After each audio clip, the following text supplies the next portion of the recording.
안녕하세요. CTS 시청자 여러분, 수성성결교회를 섬기는 정성규 목사입니다. 이번 시간에는 새 계명이라는 제목으로 함께 은혜 나누기 원합니다. 새 계명을 너희에게 주노니 서로 사랑하라. 내가 너희를 사랑한 것 같이 너희도 서로 사랑하라. 너희가 서로 사랑하면 이로써 모든 사람이 너희가 내 제자인 줄 알리라. 지난 24년을 보내면서 한국 사회는 여러모로 혼란을 겪었고 아픔도 겪었습니다. 여기저기서 참 살기 힘들다는 이야기들을 쏟아내고 있습니다. 모두가 크고 작은 저마다의 아픔 속에서 견디며 살아가고 있는 것만 같습니다. 점점 강팍해져가는 세상살이에서 우리 그리스도인들은 어떤 마음으로 새해를 살아야 할까요? 오늘 본문은 예수님께서 십자가에서 달리시기 전 제자들에게만 말씀하신 내용들 중 하나입니다. 이 말은 예수님의 유언과도 같다고 할 수 있습니다. 유언이라 함은 반드시 마음에 새겨 지켜야 할 아주 중요한 것이죠. 예수님이 오늘 제자들에게 당부하신 것이 무엇이었습니까? 그것은 서로 사랑하라는 것입니다. 예수님은 사랑이 무엇인지 그 사랑의 모든 것을 이제 곧 보여주실 것입니다. 아직 제자들은 그 사랑의 결정체, 십자가의 죽으심을 온전히 알지 못한 상태입니다. 그러나 이후에 그 사랑이 어떤 사랑인지를 깨닫게 됩니다. 내가 너희를 사랑한 것 같이 너희도 서로 사랑하라는 유언과도 같은 새 계명을 제자들이라면 지켜야 할 것으로 말씀하셨습니다.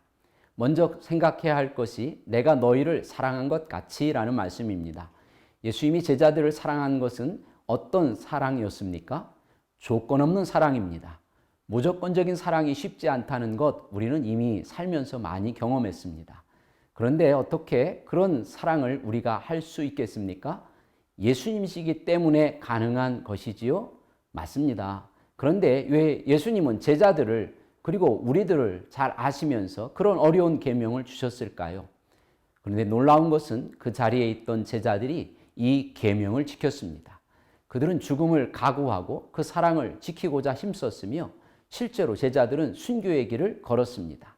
그것을 가능하게 한 것은 성령이었습니다. 성령이 임하여 권능을 받았기에 그들은 그 사랑을 실천할 수 있었습니다. 우리의 다짐으로, 우리의 열심으로는 어렵죠. 오직 성령의 은혜로 가능합니다. 그러기에 새해에는 성령의 능력으로 우리 모두가 있는 곳에서 사랑하며 살기를 축원합니다. 또 한 가지 기억할 것이 서로 사랑하라는 말씀입니다. 사랑하라는 말씀 앞에 서로라는 말이 붙어 있습니다. 일방적인 사랑이 아니라 함께하는 사랑을 말합니다. 어떤 누구만이 아니라 모두가 같이 사랑하는 것을 말합니다.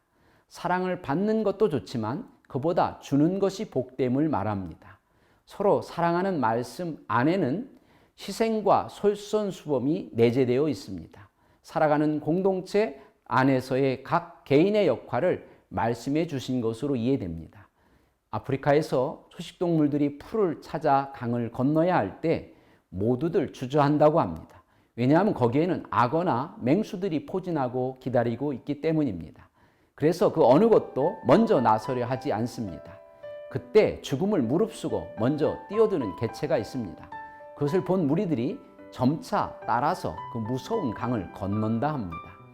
이처럼 아무도 나서려고 하지 않을 때 내가 먼저 뛰어드는 겁니다. 사랑은 이와 같습니다. 그리스도인들이 어느 곳에 있든지 이 정신과 마음으로 살아가면 그곳에 하나님의 나라가 임할 것입니다. 이런 사람들이 하나 둘씩 곳곳에서 계속적으로 일어나면 살기 좋은 세상이 되는 것이죠.